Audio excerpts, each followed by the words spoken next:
Sunugal24.net. L'information à sa juste valeur, c'est ici même. Sunugal24.net.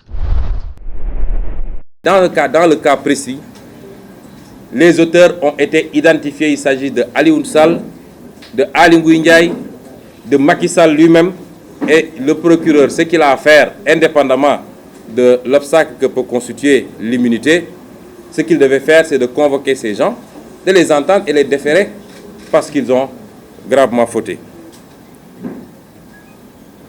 Donc, il n'y a pas grand-chose de nouveau par rapport à ce qui a été dit et redit. Ce que la BBC nous apprend, c'est 10 milliards de redevances à Timis. C'est gravissime. Voilà un homme qui n'a fait aucun effort au Sénégal, qui ne remplissait aucune condition pour être bénéficiaire, attributaire de blocs pétroliers, et qui va se retrouver à percevoir à lui seul plus que 15 millions de Sénégalais réunis. C'est inadmissible. Et c'est ça le crime fondamental de Macky Sall. Nous considérons qu'au-delà des personnes dont j'ai parlé en amont, le principal responsable demeure Macky Sall lui-même. Et si on avait, comme nous l'avions soumis nous dans notre programme politique, si on avait introduit le principe de la responsabilité politique du président de la République à côté de la responsabilité judiciaire et pénale qui est très difficile à engager, Macky Sall aurait dû être démis de ses fonctions. Il aurait dû être destitué parce que ce qu'il a fait, c'est de la haute trahison.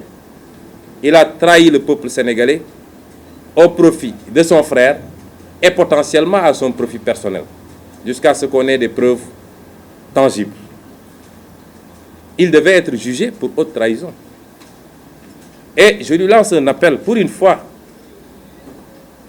Macky Sall doit être un homme courageux.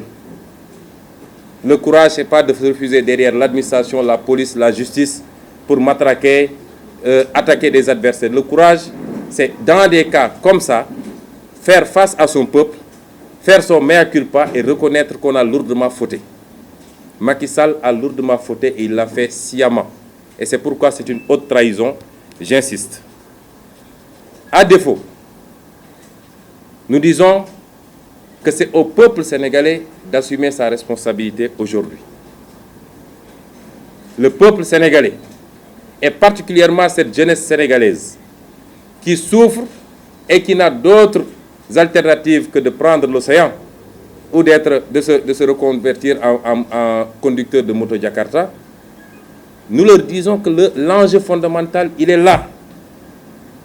Le peuple soudanais ou le peuple algérien, ou même les Français, qui ont un niveau de vie beaucoup plus important que le nôtre, ne doivent pas être plus dignes et plus patriotes que nous.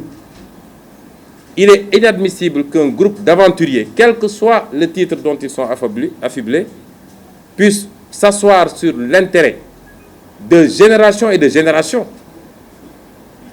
et que nous laissions passer comme cela. Nous en appelons au peuple sénégalais. Ceux qui se battent aujourd'hui, ceux qui sortent ne doivent pas être plus patriotes que tous les Sénégalais, je veux dire les 15 millions de Sénégalais, et particulièrement la frange majeure. Il faut que les peuples sénégalais sortent pacifiquement, nous avons insisté. Mais si on veut nous refuser le droit élémentaire que nous confère la Constitution, c'est-à-dire le droit de nous rassembler et de marcher, il faut refuser et faire face, mais il faut que le peuple fasse pression sur Macky Sall jusqu'à ce qu'il prenne les mesures idoines. Ce que Macky Sall a dit au peuple sénégalais, c'est que moi et mon frère, nous valons plus que 15 millions de Sénégalais. Quand il faisait ses poursuites, son acharnement sur Khalifa Sall ou sur d'autres Sénégalais, est-ce qu'aujourd'hui, il a plus de droits? Est-ce qu'aujourd'hui, il a plus de légitimité à être citoyen du Sénégal que ces gens qu'il a poursuivis pour 100 fois ou 1000 fois moins que ce qui est en jeu aujourd'hui? Il faut que Macky Sall livre son frère à la justice. Il faut impérativement que son frère, son ministre de la Justice et tous ceux qui sont trempés, son ministre de l'énergie de l'époque et tous ceux qui sont trempés dans cette affaire soit livré à la justice. Et le peuple sénégalais doit l'exiger. J'en appelle à ce peuple et c'est important. Parce que tant qu'on considérera que les combats qui sont à mener sont les combats de Ousmane Sonko ou de Fatou Blondin Diop ou de Cheikh Tidiane Dièye ou de Ablaye Niane, on se fourvoie. Même vous, les journalistes, vous êtes concernés. Tout le monde est concerné parce que c'est l'avenir de cette nation qui est en jeu et nous le disons depuis plus de 5 ans maintenant. Ce qu'il faut exiger, c'est qu'on ait les vraies réformes en profondeur parce que si on en est arrivé là, c'est qu'on a un code pétrolier qui laisse trop de pouvoir au ministre de l'énergie. Dans les 3 types de régimes que nous avons, que ce soit le régime fixe, le régime ad hoc ou le régime hybride, et le Sénégal a choisi le régime hybride, le ministre de l'Intérieur peut s'enfermer avec n'importe quel investisseur et faire ce qu'il veut. Et tant qu'on aura ce système, on aura un niveau de corruption inimaginable parce que très peu de Sénégalais peuvent résister à la tentation de milliards. Et les investisseurs, vous savez qu'ils ne passent pas par 4 chemins. Ce qu'il faut, c'est exiger la lumière sur le rôle de Petrosen dans ce qui se passe au niveau de notre pétrole. Est-ce que vous savez que depuis des années et des années, Petrosen perçoit des centaines de millions, voire des milliards comme bonus d'entrée, comme prime de logiciel de Petrosen, ainsi de suite, et que cet argent ne passe pas par le budget du Sénégal. Il y a des Sénégalais qui s'enrichissent à coût de centaines de millions à partir des bonus et d'autres primes que les entreprises versent et qui ne laissent aucune trace au Sénégal. Ce qu'il faut exiger, c'est de mettre fin à la procédure de gré à gré dans l'attribution de nos licences. Que Macky Sall et son ministre de l'Énergie puissent dire à eux seuls à qui ils vont donner les blocs, ce qui s'est passé en 2017 avec les blocs qu'on a donnés à Total. Mais ce n'est pas le seul dossier, je le dis. Ce qui s'est passé avec les blocs de Casamance offshore et de Saloum onshore, avec Ovidi Tender, c'est une catastrophe. Ce qui s'est passé avec Forteza, le gaz qu'on exploite ici à Thiès, c'est une catastrophe. Et le Sénégal ne gagne absolument rien. Ce qui se passe avec notre or à Sabodala, c'est une catastrophe. Et tout ça, ça relève de la responsabilité de Macky Sall et de Aly Ngouille Ndiaye. Même ce qui s'est passé la semaine dernière. J'y reviendrai parce qu'on a les scandales, on en a une tonne.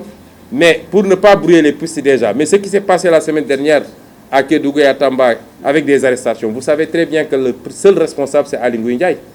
Parce que c'est lui qui a signé au profit des Chinois. Mais je ne voudrais pas qu'on brasse large et qu'on perde de vue l'essentiel aujourd'hui, c'est-à-dire ces dossiers.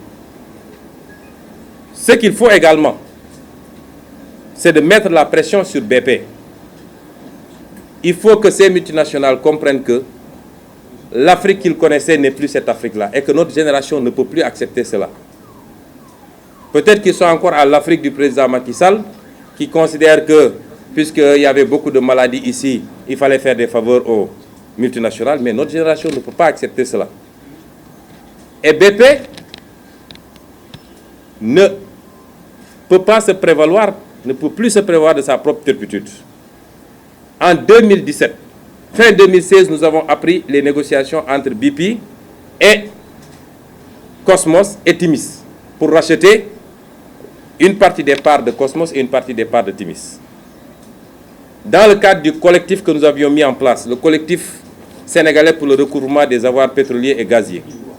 Et je rappelle que c'est ce collectif qui a déposé les plaintes aux États-Unis et en Grande-Bretagne et en Australie. Nous avons écrit à BP en lui disant, vous êtes coté à la bourse de New York. Vous êtes soumis à des obligations de transparence, aussi bien de par la loi américaine que de par la loi britannique. Les actifs que vous êtes en train de négocier sont des actifs qui ont été frauduleusement obtenus à la base. J'ai ici les copies des lettres. Et nous l'avons dit, ça c'est la lettre du collectif citoyen à BP. Et je vais vous en donner copie. Nous l'avons dit, nous vous accordons une présomption de bonne foi, peut-être que vous n'étiez pas informé. Voilà les faits. BP répond pour nous dire de lui donner des éléments d'information. Ce que nous avons fait. Et BP nous répond en octobre 2017. En réponse à notre lettre datée du 13 juin, Merci pour votre lettre suivie datée du 24 octobre 2017 en réponse à notre lettre datée du 13 juin 2017. Elle contenait plusieurs pièces jointes, 32 au total, ce qui a pris du temps pour vérifier. Dans certains cas, traduire en anglais. Nous avons noté que les informations contenues dans vos pièces jointes sont des communications qui sont soit dans le domaine public ou obtenues indépendamment à partir de sources gouvernementales variées au Sénégal. BP n'est pas en mesure de discuter les détails d'affaires des autres parties qui, dans ce cas, précèdent notre entrée au Sénégal. Nous pouvons cependant confirmer que BP et les parties qui l'assistent ont procédé à une nécessaire vérification de ses partenaires au Sénégal, y compris Timis Corporation. Donc BP a été averti. BP nous dit qu'il a vérifié ce qui est totalement faux, comme Cosmos d'ailleurs avant BP. Parce que quand Cosmos a convoqué Aliou Sall à Grande-Bretagne pour acheter les parts de Timis, Cosmos a posé sur la table le retrait de Aliou Sall pour que Cosmos puisse entrer acheter. Ça veut dire que Cosmos savait que la seule présence de Aliou Sall pose un problème, est une infraction. Donc ces entreprises-là, nous allons les poursuivre. Nous les avons déjà poursuivis parce que nous avons déposé, comme je vous l'ai dit, au niveau des États-Unis et la Grande-Bretagne. Et nous allons continuer à les suivre parce que s'ils pensent que le Sénégal sera le Congo ou le Gabon ou je ne sais quel autre pays, ils se trompent, nous ne l'accepterons pas. Les ressources naturelles du Sénégal profiteront d'abord et avant tout aux Sénégalais parce qu'on en a plus besoin qu'eux-mêmes. Nous ne l'accepterons pas. Et donc, les exigences, c'est de mettre également la pression sur l'ensemble de ces entreprises. Mais l'exigence fondamentale pour le peuple sénégalais, pour tous ceux qui veulent se battre, c'est la renégociation totale, entière et complète de l'ensemble des contrats léonins qui ont été signés dans le domaine du pétrole et du gaz, dans le domaine du zircon, dans le domaine de l'or, dans le domaine du fer, dans le domaine des ressources halieutiques. La renégociation de ces contrats nous permettrait, comme je l'avais dit dans notre programme, de multiplier le budget du Sénégal du simple au quintuple en moins de 5 ans. C'est là où se trouvent les enjeux. Ce n'est pas autre part. Vous vous rendez compte que les Sénégalais vont souffrir les 5 prochaines années. Je l'avais annoncé ici. Et vous commencez à voir, tous les produits le prix des produits va monter. Tout. Parce que Macky Sall n'a pas les moyens de sa politique aujourd'hui. Il s'est surendetté sur le dos des Sénégalais. Il a compromis les ressources naturelles et il n'a pas de capacité importante ou de marge fiscale aujourd'hui. Il ne compte que sur l'augmentation des prix et des taxes pour essayer de financer plus ou moins quelques aspects de ce qu'il est en train d'exécuter. Vous avez vu vous-même que tous les travaux sont à l'arrêt. Mais ce peuple ne mérite pas de souffrir quand on a tout ce potentiel-là. Et c'est là où se trouve l'enjeu. Et je veux lancer un appel au peuple sénégalais. Ce combat, c'est la mère des combats. On a assisté à toutes sortes de scandales de l'indépendance en maintenant. Mais un scandale de cette envergure, on n'a pas encore atteint ça au Sénégal. Sunugal 24.net, l'information à sa juste valeur, c'est ici même, Sunugal 24.net.